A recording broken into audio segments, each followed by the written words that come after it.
कहते हैं हर ब्रह्मांड के पीछे एक और ब्रह्मांड छिपा होता है और हर दुनिया के पीछे एक भूली हुई दुनिया। ये कहानी है नील ग्रह की, एक ऐसा ग्रह जो कभी धरती का जुड़वा था, पर अब वहां सिर्फ खामोशी और नीली रोशनी बची है। धरती के एक लड़के आरव को हमेशा आसमान के नीलेपन से अजीब लगाव था। वो घंटों बादलों को देखता और सोचता, क्या इनके पार भी कोई दुनिया है? एक दिन जब वो अपने दादाजी की पुरानी दूरबीन साफ कर रहा था, उसने देखा आसमान में एक नीला दरवाजा जो कुछ सेकंड के लिए खुला और फिर गायब। वो दौड़ा, दादाजी की पुरानी डायरी खोली जहां लिखा था, अगर वो दरवाजा दोबारा दिखे तो समझो नील ग्रह तुम्हें बुला रहा है। अगली रात ठीक 12:03 पर वो दरवाजा फिर से खुला। आरव ने हिम्मत की, आंखें बंद की और अंदर कूद गया।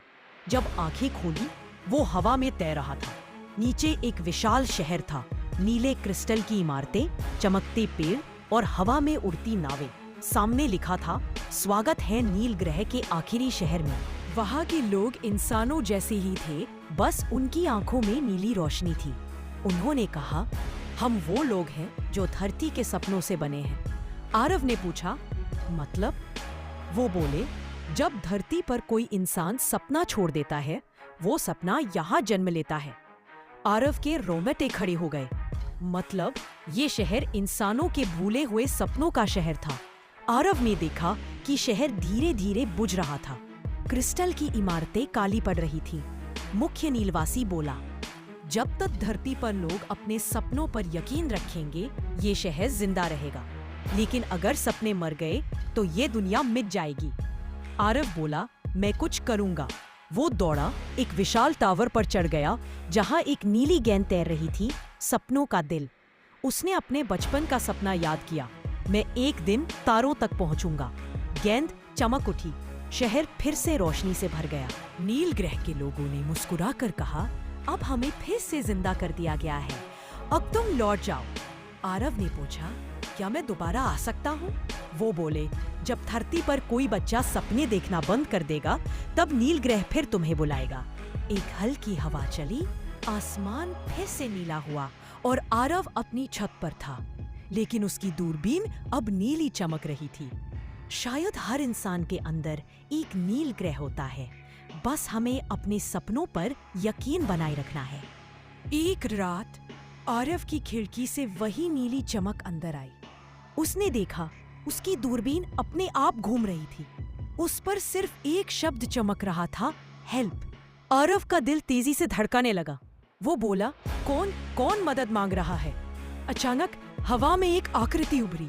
वो थी एलिना, नील ग्रह की लड़की। वो बोली, आरव, हमारे शहर पर हमला हुआ है, कोई हमारे सपनों को चुरा रहा है। आरव फिर से दरवाजे के पार गया, लेकिन इस बार नील ग्रह वैसा नहीं था। हर तरफ अंधेरा, टूटी इमारतें और हवा में बिखरे नीले कण। एलिना ने कहा, वो आता है हर बार जब कोई इंसान अपने सपने से डरता है। आरव बोला, वो कौन है? दूर से एक भारी आवाज गूंजी, मैं वही हूँ जो सपनों को निगलता है। एक विशाल छाया उभरी, द ड्रीम ईटर। उसकी आंखों में काला धुआं घूम रहा था। नील ग्रह के बुजुर्ग ने आरव को एक क्रिस्टल दिया।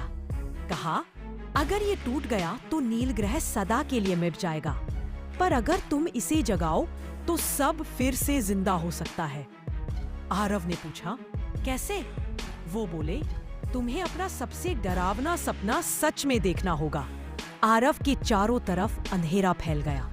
उसने देखा, धरती जल रही है, उसके दोस्त रो रहे हैं और वो खुद अकेला खड़ा है। इसने चिल्लाकर कहा, मुझे डर नहीं है, मैं अब भी सपने देखता हूँ। क्रिस्टल तेजी से चमकने लगा, नीली रोशनी फैल गई। ड्रीम ईटर चीखा और धुएं में बदल गया। पूरा शहर फिर से रोशनी में डूब गया। पेड़ हरे हुए, आसमान साफ और एलिना मुस्कुरा उठी। वो बोली, आरव, अब तुम सिर्फ धरती के नहीं बल्कि नील ग्रह के रक्षक भी हो। आरव ने पूछा, क्या मैं फिर कभी लौट सकूंगा? वो बोली, जब धरती पर किसी के सपने टूटेंगे, नील ग्रह फिर तुम्हें पुकारेगा। अगली सुबह आरव उठा। उसकी दूरबीन के पास एक छोटा सा नीला क्रिस्टल रखा था।